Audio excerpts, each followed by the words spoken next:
What's up YouTube? It's your boy Anime Princess, and today we're going to go over the 3.25 patch notes and break down how they impact the various Spark archetypes as well as spellcasters in general. Long story short, there are some pretty severe nerfs that are going to hurt spellcasters, which you're going to lose some power there. But the most surprising thing of the patch notes was that the most powerful and abusive version of Spark somehow got through completely unscathed. And we're not going to complain about this. We're going to league start it. So that version would be mana stacking using ARCHMAGE support. We did that last league, but we didn't league start it. I do have a league start planned out, and if you are interested in seeing what it looks like, tomorrow we're going to be uploading a 2 Watchstone run on YouTube, so you can take a peek at that. That's done in SSF. The softcore trade version is obviously going to be much more powerful than that, but it's still able to, get through red maps, do the first 2 Watchstones on just garbage gear off the ground. So that is the surprising great news from these patch notes. However, unfortunately, not all versions of Spark are quite this happy. Let's go over the nerfs. So one of the biggest nerfs is Divine Blessing support. It's deleted from the game.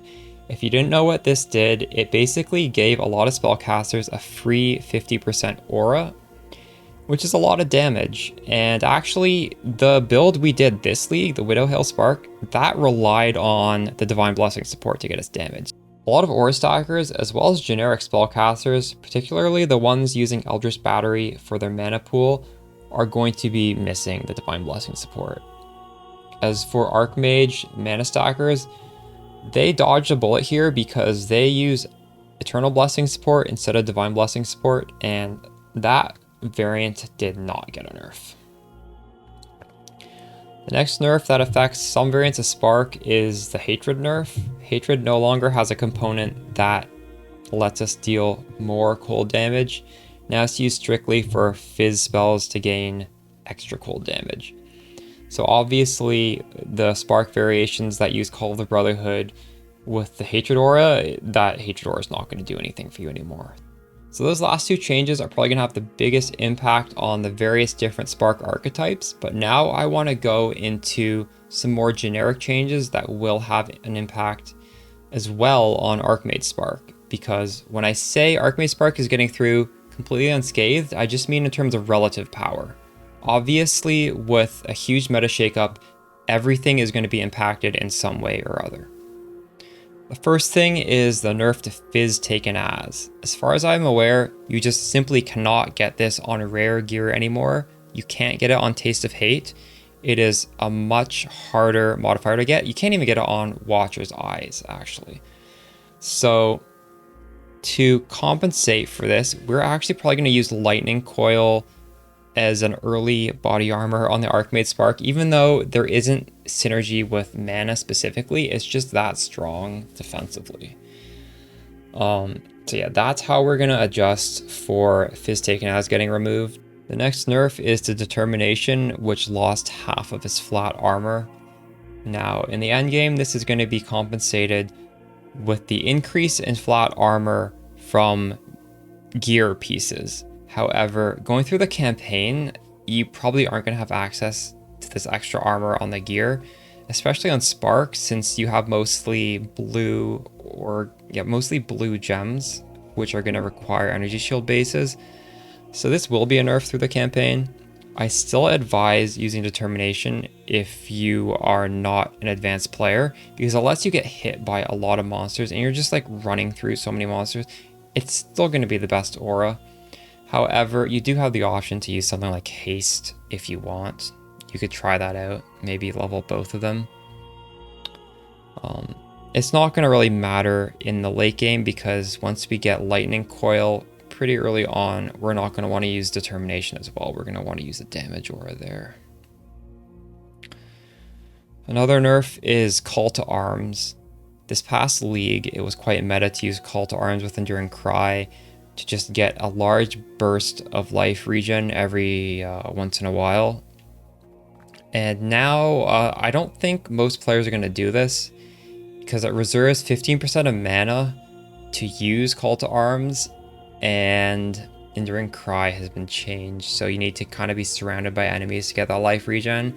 It just seems a little bit more awkward to use, so, you know. That was something we had for one league, and I would say it's pretty much gone now.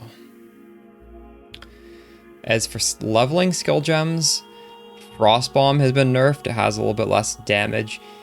I like to use that in Act 1 and Act 2 because you can just kind of throw it down, keep running, and it would kill the monsters, sort of set it and forget it. It might not be worth using anymore. I'm probably going to replace it with Flame Wall, which has always been a good optional gem for Spark. I just slightly preferred Frost Bomb, but with these changes, we'll be using Flame Wall instead. You just drop it under the enemy, it does a bunch of damage, and also as your sparks go through the Flame Wall, they get ignited and they get extra flat fire damage. So, you know, it's just a little bit of an adjustment there.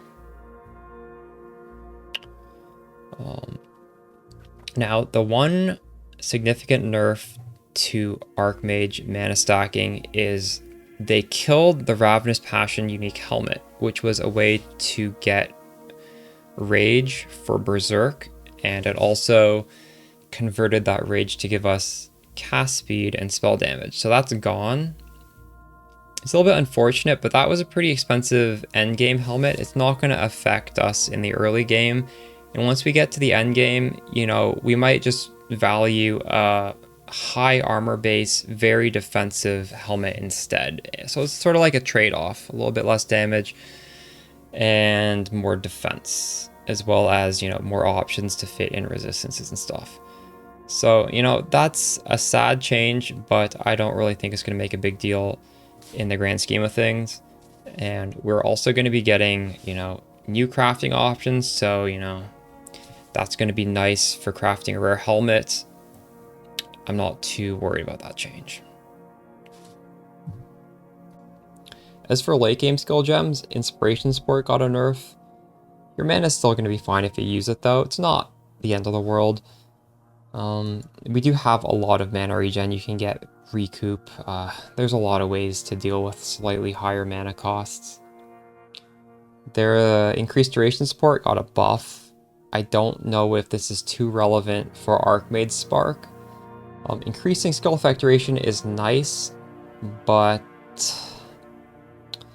I don't know if we need to do it. You know, we can get quite a bit on the tree, and, you know, having the really big hit is also quite good. I'd say the increased skill effect duration would be most useful on some of the 0 prod speed Spark builds, where you go, you know, Spark Flint predictability with negative projectile speed, so your sparks are just stationary under the boss, because then you truly do want to have as much skill effect duration as possible. But yeah, that would be some sort of experimental build. It's not something I would advise to the mainstream because, you know, for most people, I think you do want a fairly fast Spark that's really good at clearing maps.